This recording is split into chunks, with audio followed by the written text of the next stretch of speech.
So if you are standing on let's say a 15-foot scaffold today, and you lose your footing, you are going to hit the concrete floor. Oh, absolutely. Yeah. And it is not because, like, your harness is defective or your lanyard is broken. It's really because human biology, when you combine it with the cold, unforgiving math of gravity, it basically dictates that you will plummet at least 21 feet before your brain can even tell your hands to react. Right. The physics literally guarantees that you will run out of air before you run out of time to, save yourself. Exactly. So on that cheerful note, welcome back to QHSE Talks. Today, for you listening, we are taking all those incredibly dense study guides, the one. Whoa, yeah, the massive, intimidating formula sheets. Right, the grueling practice exams for the ASP certification. And specifically, we're looking at Domain 1, Topic 10, that's the one on general physics calculations. And we are translating all of that into real-world, life-saving logic. It is such a critical translation to make, really, because when you are staring at those equations on a certification exam, it's incredibly easy to get completely lost in the academic weeds. Yeah, you just see numbers. Exactly. You start seeing them as just math problems to solve so you can get a passing grade. But the reality of these equations is far more grounded and honestly far more violent. Right. And I want to set the mission for today's QHSE Talks right out of the gate. We're going to be talking about force, acceleration, velocity, momentum, friction, all that good stuff. The heavy hitters. Yep. But the goal here is not to memorize a textbook. And we are certainly not going to sit here and do arithmetic out loud. Nobody wants to listen to that. Exactly. Yeah. The goal is to fundamentally understand that calculating these forces is not just a mathematical exercise. It is risk control through calculation. That is exactly the mindset you need. If we connect this to the bigger picture, these equations, these strings of Greek letters and variables, they dictate absolutely everything in an industrial environment. Yep. They dictate whether a worker's internal organs survive a fall. They dictate whether a 10-ton forklift tips over and crushes an operator while turning a corner. Or whether it safely maneuvers the turn. Right. Physics is the invisible framework of workplace safety. It is always operating in the background, whether you are paying attention to it or not. Okay, let's unpack this, because I know that for a lot of people, the moment you say the words physics calculations, a certain level of panic just immediately sets in. Oh, for sure. The math anxiety is real. Yeah, you might be listening to this right now, prepping for that ASP exam, and feeling entirely intimidated by the math. You might have this incredible background in environmental health or safety management, and suddenly you're staring at a question asking you to calculate, like the coefficient of kinetic friction on a highway skid. Which is terrifying if you haven't done math in 10 years. Totally. It can feel like this massive barrier between the theoretical equations on the page and the practical safety you execute on the floor every single day. It is a very common anxiety, and it is completely understandable. But think of it this way. Physics is simply the study of how the universe behaves under specific conditions. Right. As a safety professional, predicting how the physical universe will behave inside the four walls of your facility, that's your entire job description. You aren't just solving for X, you are solving for human survival. Wow. Solving for survival. Every OSHA standard regarding scaffolding load limits, every single manufacturer's rating on a carabiner, all of those rules were born from the exact calculations we're going to explore today. I love that framing so much, predicting the universe inside your facility.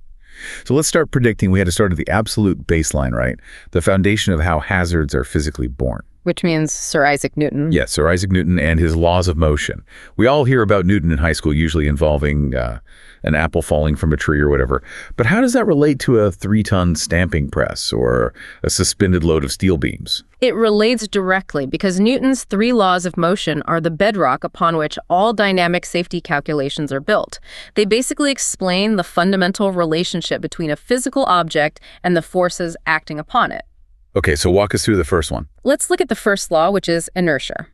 Simply put, an object at rest wants to stay at rest, and an object in motion wants to stay in motion in a straight line and at a constant speed unless it is acted upon by an external, unbalanced force. So basically, the physical universe is inherently lazy. Things want to keep doing exactly what they are already doing. Precisely, yeah. If a 2,000-pound pallet of bricks is sitting on a high rack in a warehouse, it wants to stay there. Right. It requires a massive external force, like, say, a forklift driving into the rack to change that state.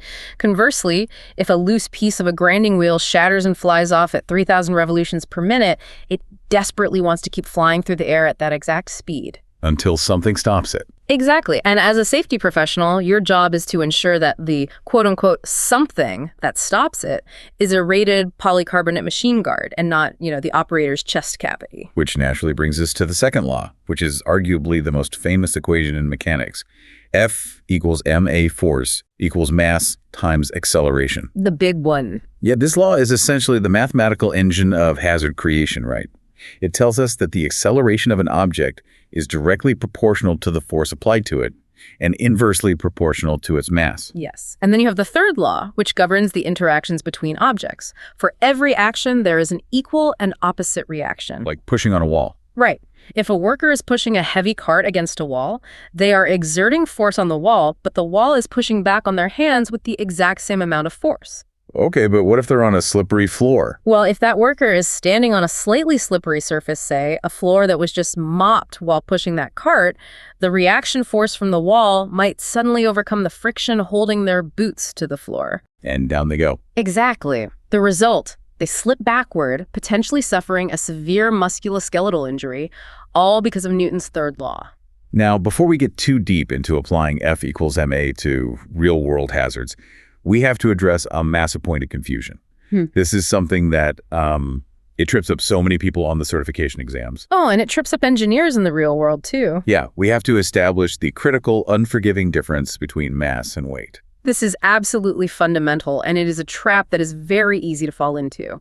In our daily, casual conversations, we use mass and weight completely interchangeably. Right, like how much does that weigh? Exactly. We point to a crate and ask that when scientifically we're actually trying to gauge its mass. But in physics, and especially in safety engineering, mass and weight are entirely different entities. If you confuse them in a calculation, your entire safety system is compromised. Let's draw that line clearly for everyone listening. Mass is a constant. It is the actual physical amount of matter contained within an object. It's the raw stuff the object is made of. Right. Whether that object is sitting in a distribution center in Ohio or floating in the zero-gravity vacuum of deep space, its mass remains exactly the same. And in the metric system, we measure this constant mass in kilograms. Weight, on the other hand, is not a constant amount of matter. Weight is a force. It is entirely variable. Because of gravity. Yes, weight is simply the force of gravity acting upon that specific mass. The equation is W equals mg. Weight equals mass multiplied by the acceleration due to gravity.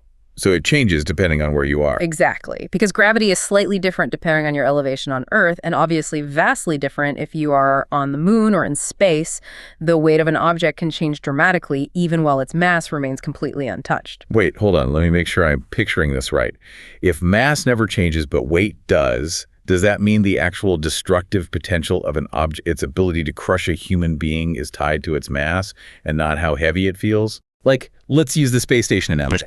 If I am up on the International Space Station in zero gravity, a massive equipment crate doesn't weigh anything. Right, zero weight. I could float over and push it with my pinky finger to slowly get it moving. But if that exact same crate is hurtling toward me down a corridor at 20 miles an hour, and I get pinned between it and the bulkhead, it doesn't weigh a single ounce, but is it still going to crush me? It will absolutely crush you. That is a perfect analogy to separate the two concepts. The crate in space doesn't weigh anything because the local gravity is effectively zero, but it still possesses 100% of its mass. So it still have all that momentum. Exactly. Because it has mass, it carries all of its inertia and all of its momentum. The force it exerts when it impacts your body is a product of its mass and its deceleration, completely independent of whether gravity's pulling it down to a floor. This is exactly why confusing mass with weight in your earthly formulas can lead to catastrophic failure. If you are sizing rigging for a crane or, designing physical impact barriers and you design based on weight without accounting for the mass and motion, your equipment will fail the moment dynamic forces are applied. Okay, so in the metric system, this is relatively clean. Mass is kilograms, force is newtons, and we use 9.8 meters per second squared for the constant acceleration of gravity. It's neat. It's tidy. It really is. But a huge percentage of us working in the United States are dealing with the imperial system. And this brings us to a unit of measurement that frankly sounds like a garden pest. I'm talking about the slug. Yes, the slug. It sounds ridiculous, I know. It really does. But it is a vital unit for safety engineering calculations if you are forced to work in the imperial system. And it causes endless headaches on the ASP exam. Here's the core issue in the imperial system. Pounds specifically, pounds force are a measure of weight. They're a measure of force, not mass. So if I walk into a gym and pick up a 50-pound dumbbell, 50 is not its mass. Correct. 50 pounds is the gravitational force pulling that dumbbell toward the center of the Earth. To find the actual mass in the imperial system, you have to extract gravity from the equation. Right. So how do we do that? You have to divide the weight by the acceleration due to gravity, which in the imperial system is 32.2 feet per second squared. So the formula for mass is weight divided by gravity, or m equals w over g. The resulting mathematical unit is the slug. So for a 200-pound object, its actual mass is 200 divided by 32.2, which comes out to roughly 6.2 slugs. Exactly. And you absolutely must convert to slugs when you are calculating kinetic energy or momentum using imperial units. Or else your numbers are just way off. Exactly. If you are analyzing a hazard, let's say you are designing a physical barricade to stop a runaway 200-pound material cart, and you just plug the number 200 into your mass variable in the kinetic energy equation, your resulting calculation won't just be a little bit off. It'll be wrong by a factor of 32.2. Yes. You will severely under-engineer that barricade, and when the cart hits it, it will blow right through it as if it weren't even there. This is exactly what we mean when we say this isn't just an academic math test. A decimal point error or unit failure in these equations translates directly to a barricade failing on the floor. 100%. Let's look at the inputs and outcomes of F equals ma to see how this scales. If we look at a basic textbook problem, like finding the force required to accelerate a 66-kilogram skier at 2 meters per second squared, that's just 66 times 2. Right, which gives you 132 newtons of force. It's a nice, simple baseline. But we are safety professionals, so let's scale it up to an actual industrial hazard. What happens when we apply this to a 2,500-pound forklift accelerating across a warehouse floor? This is where the physics gets very real. Let's say that 2,500-pound forklift is accelerating at 20 meters per second squared. First, you have a unit mismatch, which is standard in the real world, where equipment specs come in multiple formats. Right, pounds versus meters. Exactly. So you convert the 2,500 pounds of weight into metric mass by dividing by 2.2, giving you roughly 11,136 kilograms. Then you apply Newton's second law. You multiply that mass of 1,136 kilograms by the acceleration of 20 meters per second squared. And when you run those numbers, the outcome is massive. It's over 22,000 newtons of force. Over 22,000 newtons. That number represents the raw dynamic force that vehicle is generating simply by moving. Wow. If that forklift operator misjudges a turn and that force is directed into a structural support column of your warehouse, racking that 22,000 newtons of force is what your structural engineer had better have accounted for when they designed the facility. And if they didn't? The racking collapses, taking everything on it down to the floor. Why should you, the listener, care about the intricacies of F equals ma? Because when you are looking at a specification sheet for a guardrail system or an anchor point for a fall arrest harness, those safety ratings are directly derived from these calculations. Yes, exactly. If you or the manufacturer confuse mass with weight, or if they fail to account for the acceleration variable, meaning you only calculate for the static weight of a worker, not the dynamic force of a falling worker, you might approve a piece's safety equipment that will literally tear itself apart the exact moment it is called upon to save a life. It is the stark difference between a recorded near miss and a fatal accident investigation. And that transition from a stationary object to a moving object is the perfect bridge to our next concept. If force is what starts the motion, kinematics is the study of that motion once it is unleashed. Exactly. We are transitioning from the foundation of mass to the reality of moving hazards. We have to talk about kinematics in vehicles. Kinematics is a fascinating branch of mechanics. It is essentially the pure geometry of motion. When we study kinematics, we aren't looking at the mass of the object anymore, and we aren't looking at the specific forces that cause the motion. So what are we looking at? We are strictly tracking the motion itself over time. We are mapping out displacement, velocity, acceleration, and time. Let's clearly define those terms because they get jumbled together in casual conversation. For instance, velocity is not just a fancy word for speed. In physics, velocity is a vector quantity. Correct. Speed is a scalar quantity. It only tells you the magnitude of how fast an object is moving. For example, 45 miles per hour, that is speed. Right. Velocity, however, is speed paired with a specific direction. It is 45 miles per hour strictly heading north. In our kinematic calculations, which we denote with a lowercase v, velocity is the precise rate of change of an object's position over time. And then we have acceleration, denoted with an A, which is the rate of change of that velocity over time. This is another area where common language fails us. Yes, it really does. If you are speeding up, you are accelerating. If you are changing direction, you are accelerating. But crucially, even hitting the brakes is mathematically considered acceleration. Which throws a lot of people off. Yeah. We call it deceleration in everyday English, but mathematically, it is simply a negative acceleration.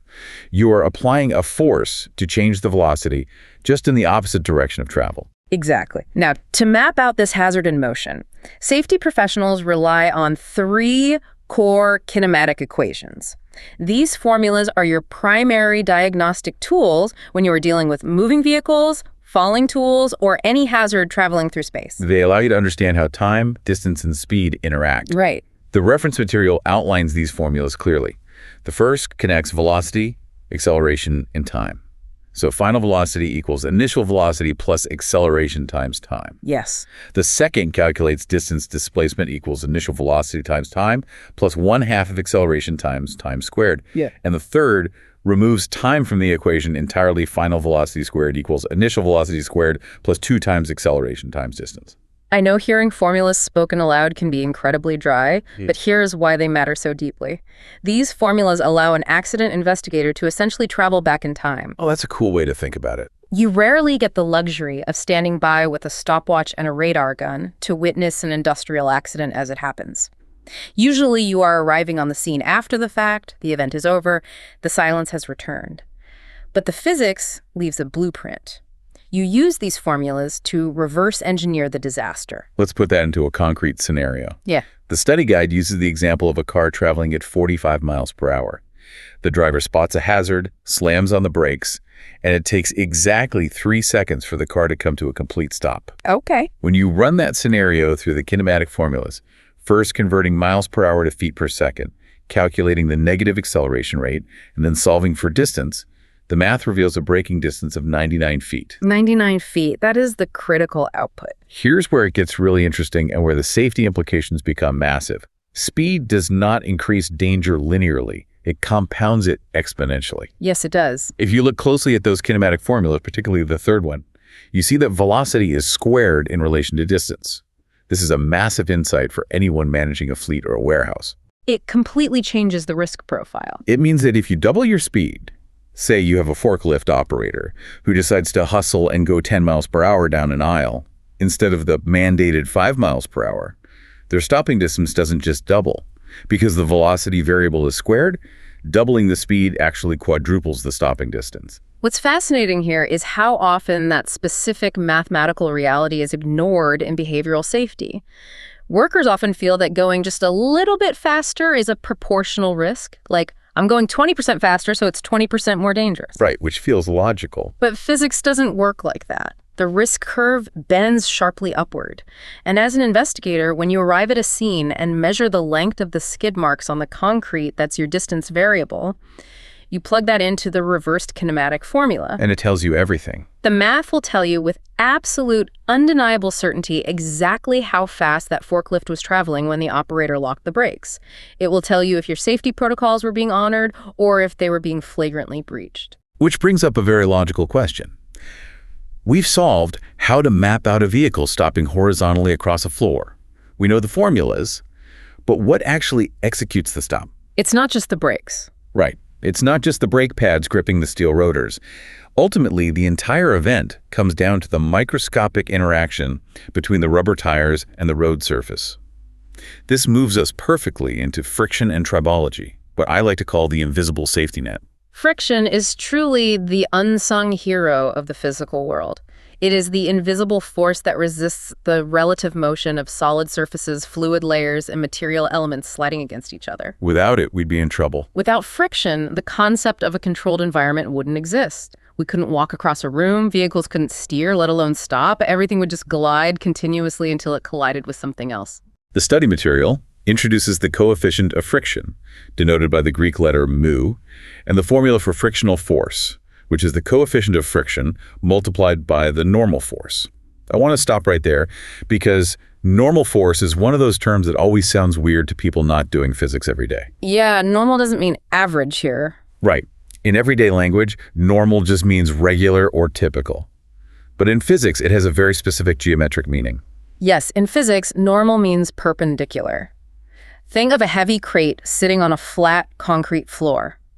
Gravity is pulling the mass of that crate straight down, but the crate isn't sinking into the earth. Why? Because the floor is in the way. Exactly, because the concrete floor is pushing back up against the crate with an equal and opposite force. That upward push, perpendicular to the surface of the floor, is the normal force. On a perfectly flat, level surface, the normal force is generally equal to the total weight of the object. But if that floor is actually a ramp or a sloped loading dock, the math changes, right? Dramatically. When you are on an incline, gravity is still pulling straight down toward the center of the Earth, but the surface is tilted. So only a portion of the object's weight is pushing perpendicularly into the ramp. Oh, I see. The normal force decreases as the angle of the slope increases. This is exactly why things slide much more easily down a ramp than they do across a flat floor. The normal force drops, which means the frictional force holding the object in place drops proportionally. Now, we also have to distinguish between the two distinct phases of friction, static friction and kinetic friction. Static friction is the resistance you encounter when you are trying to force a stationary object to start moving. Right. Kinetic friction is the resistance you encounter when that object is already broken free and is actively sliding. And the most crucial, dangerous detail from the sources is that kinetic friction values are almost universally lower than static friction values. This is a profound concept that requires us to look at the microscopic level. Why is static friction higher? Because no surface is perfectly smooth. Even highly polished steel or smooth concrete is jagged and mountainous. At the microscopic level, we call these microscopic peaks and valleys asperities. Like tiny little mountains. Exactly. When a heavy box sits on a floor, gravity forces the microscopic jagged edges of the box to literally lock into the microscopic pores and valleys of the concrete floor. They actually form temporary microscopic cold welds. So you aren't just sliding the box, you are physically trying to shear off and break those thousands of microscopic welds. Exactly. Breaking those initial molecular bonds requires a tremendous amount of force. That is static friction. But once you apply enough force to finally snap those bonds and the box starts sliding, it is essentially skimming over the tops of those microscopic peaks. Because it's already moving. Yes, it doesn't have time to settle back down and re-weld itself. That is kinetic friction. Because it is skimming, the resistance is significantly lower. It takes much more force to break an object's static grip on the floor than it does to keep it sliding once it has broken free. This plays out in a terrifying way when we look at manual material handling. The text presents a scenario with a 500-pound box sitting on a floor with a friction coefficient of 0.6. When you multiply the weight by the coefficient, you find that it takes 300 pounds of horizontal pushing force to overcome static friction and get the box to slide. That's a lot of force. But this isn't just a math problem on a desk. This is a worker on a warehouse floor pushing a heavy load. And the text points out a scenario that safety engineers constantly lose sleep over the calculation of sliding versus tipping. It is a classic catastrophic hazard. Let's visualize the physics of this scenario. You have a tall, heavy box. The static friction is holding the base of the box firmly to the floor. The worker walks up and places their hands near the middle or the top of the box to start pushing. Okay, I can picture that. They are applying a horizontal force, but that force is located a specific distance above the floor, creating a moment arm, a lever. The safety engineer has to calculate two thresholds. First, the 300 pounds of force required to slide the box. Second, the force required to tip the box over its own center of gravity. Let's say the calculation shows that a force of only 188 pounds applied at that height will tip the box over. What happens when the worker leans in and applies 200 pounds of force? The box will never slide. The worker will never reach the 300-pound threshold needed to break the static friction holding the base to the floor. Oh, wow. Instead, the 188-pound tipping threshold is crossed first. The high static friction at the base actually acts as a hinge, a pivot point. The bottom stays locked to the floor, the top accelerates forward, and the entire 500-pound mass tips over directly onto the worker, creating a massive, potentially fatal crush hazard. That is awful. This is why tall, heavy loads in a warehouse are incredibly dangerous to maneuver manually. If you don't calculate the friction in the center of gravity, you are setting a trap. Man, that visual is so incredibly clear. The friction literally becomes the hinge of the disaster. Let's look at another application of this, the sudden loss of friction in a moving vehicle. The study guides dive into highway skid calculations. Yes, accident reconstruction. If you take a 4,000-pound car going 68 miles an hour and you run it through the kinetic friction formula for dry pavement with a coefficient of 0.8, the math spits out a skid distance of approximately 190 feet. 190 feet of kinetic sliding. Almost 200 feet. That is 2/3 of a football field of pure, uncontrollable kinetic energy just sliding across the pavement. Which makes me ask a question about human instinct versus physics. Okay, what is it? If kinetic friction sliding is so much lower than static friction, does that mean the moment a heavy pallet or a forklift or a car starts slipping out of control, it is actually mathematically harder to stop than it was to get it moving in the first place? Yes, absolutely. Wait, hold on. If friction drops the second a tire starts sliding, why do we instinctively slam on the brakes in a panic? That seems totally counterintuitive to how physics actually wants to stop the car. It is incredibly counterintuitive, and human panic is often the enemy of physics. When you slam on the brakes and lock the wheels, the tire stops rotating. It begins to slide across the asphalt. Right. The moment that happens, you transition from high static friction, the tire gripping the road as it rolls, to low kinetic friction, the rubber skimming and burning over the road. You instantly lose a massive percentage of your stopping power. So locking the brakes is the worst thing you can do. Mathematically, yes. And this is the entire engineering premise behind anti-lock braking systems, or ABS. Oh. ABS computers sense when the wheel is about to lock and slide. In a fraction of a second, the system pulses the brakes, releasing and reapplying them dozens of times per second. You keep it from sliding. Exactly, because it is desperately trying to prevent the tire from transitioning into sliding kinetic friction. By keeping the tire rotating just enough, it forces the interaction to remain in the realm of static friction, which provides maximum grip and a significantly shorter stopping distance. It is an engineering marvel designed specifically to outsmart the sudden drop in the coefficient of friction. Wow. We're using a computer to constantly reset the physics equation in real time. This entirely changes how I view walking across a factory floor, which brings up the formal study of this, known as tribology and tribometry. Tribology is the comprehensive study of friction, lubrication, and wear between interacting surfaces in relative motion. It encompasses the entire science of slipperiness. Again, tribology. Tribometry is the actual physical measurement of that slipperiness using specialized instruments called tribometers, which you drag across a floor to measure the exact coefficient of friction. So when a safety professional is designing walking surfaces, or legally defending a company in a slip and fall lawsuit, or selecting the required tread for footwear at a food processing plant, they're practicing tribology. Yes, they are. They're calculating the required coefficient of friction to prevent slips based on specific tasks where the workers are pushing heavy carts, walking on steep inclines, or dealing with liquid spills that act as microscopic lubricants, filling in those jagged valleys we talked about and preventing the shoe from gripping.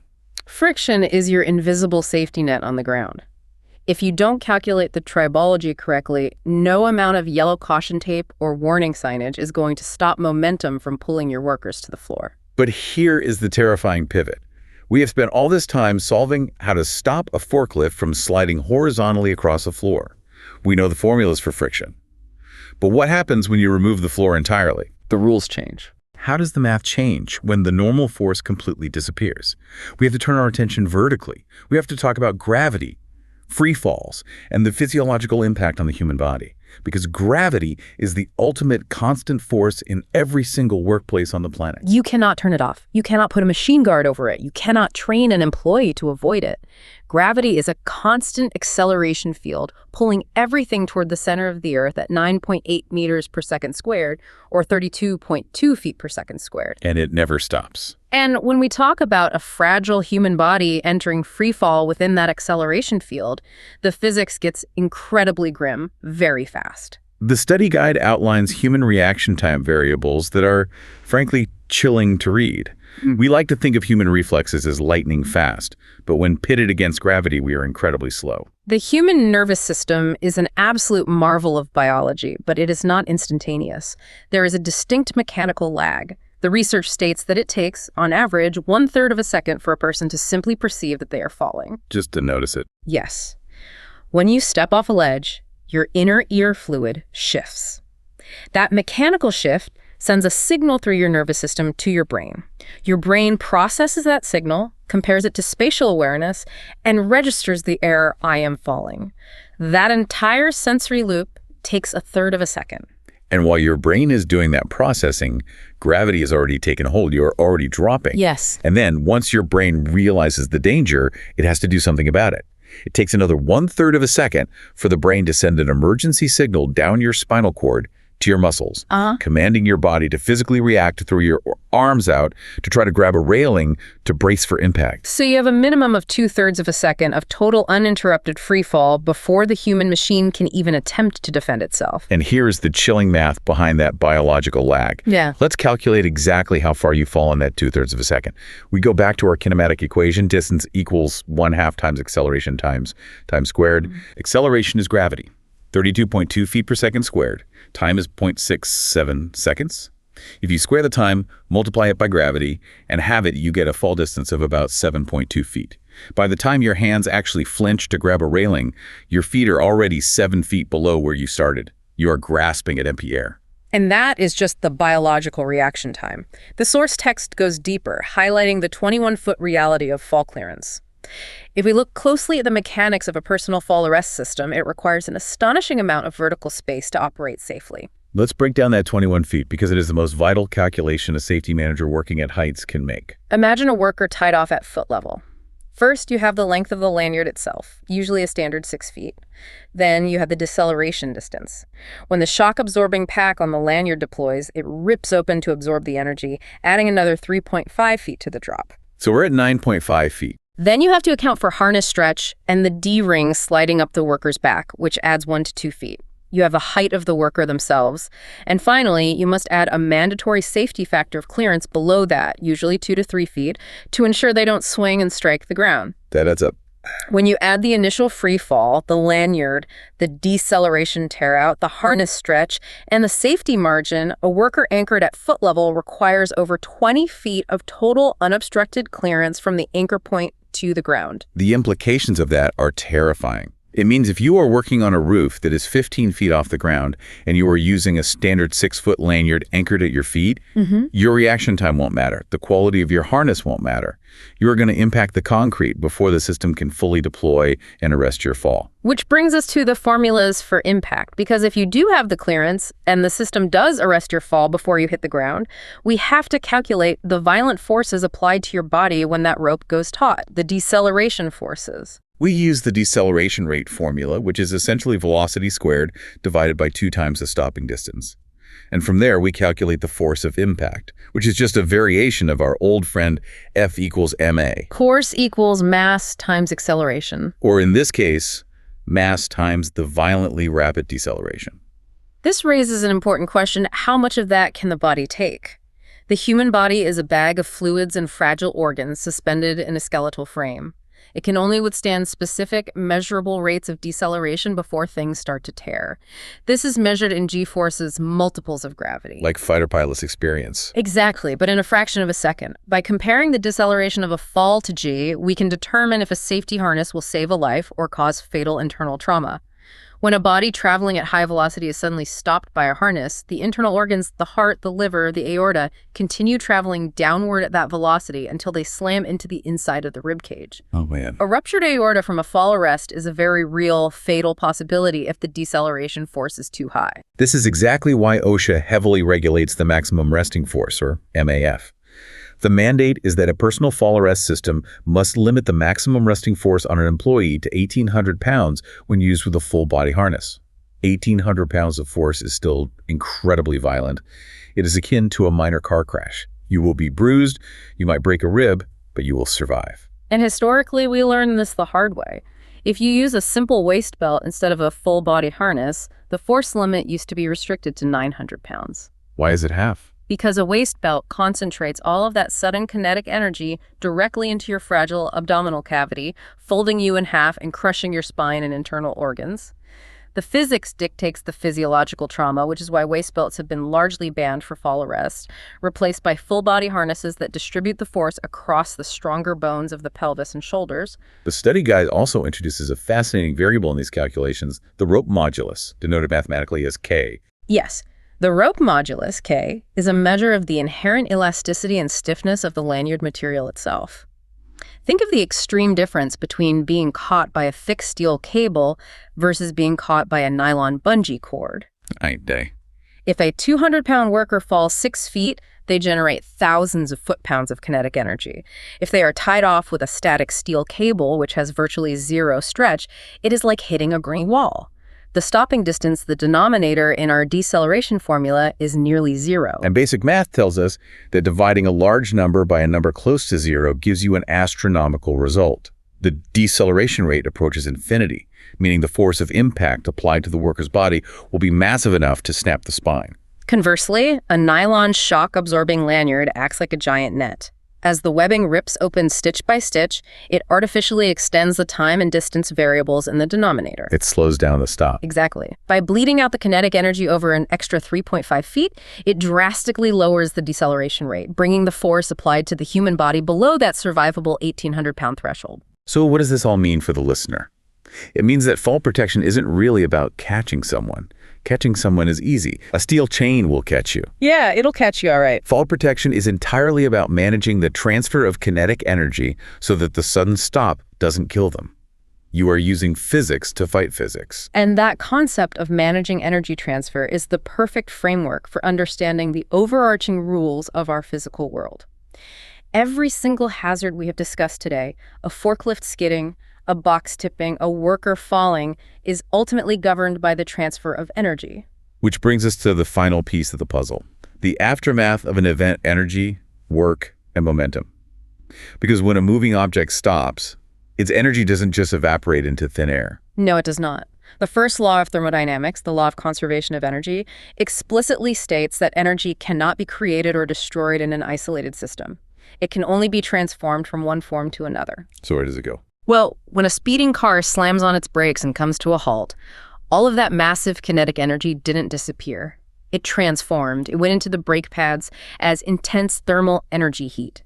If the car hits a wall, the energy transforms into the mechanical deformation of the steel frame, the crumple zone. Right. If a worker falls, the kinetic energy transforms into the snapping of the lanyard webbing and, unfortunately, the deformation of human tissue.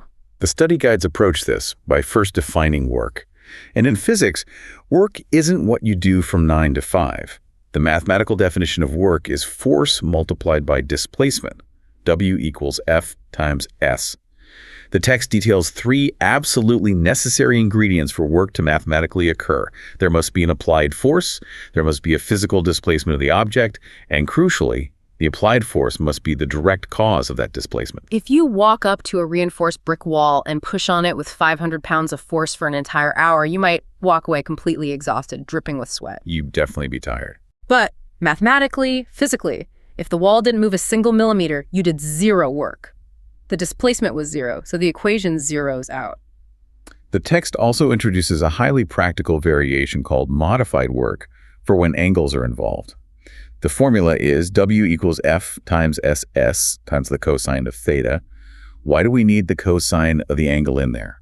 Because in the chaotic real world, forces are rarely applied in perfect straight lines. Imagine a worker pulling a heavy generator across a floor using a rope slung over their shoulder. The generator is moving horizontally across the floor, but the rope is angled upward toward the worker's shoulder. Right, because they're taller than the generator. Exactly. Not all of the workers pulling force is contributing to moving the generator forward. Some of it is simply lifting upward against gravity. The cosine function extracts only the exact horizontal component of the pulling force that is genuinely doing the work of moving the object along the floor. It's all about isolating the specific vectors of energy. Now let's move to momentum and kinetic energy, 2 concepts that sound similar but measure very different types of hazard potential. Momentum is denoted by P, and the formula is simply mass times velocity P equals mv.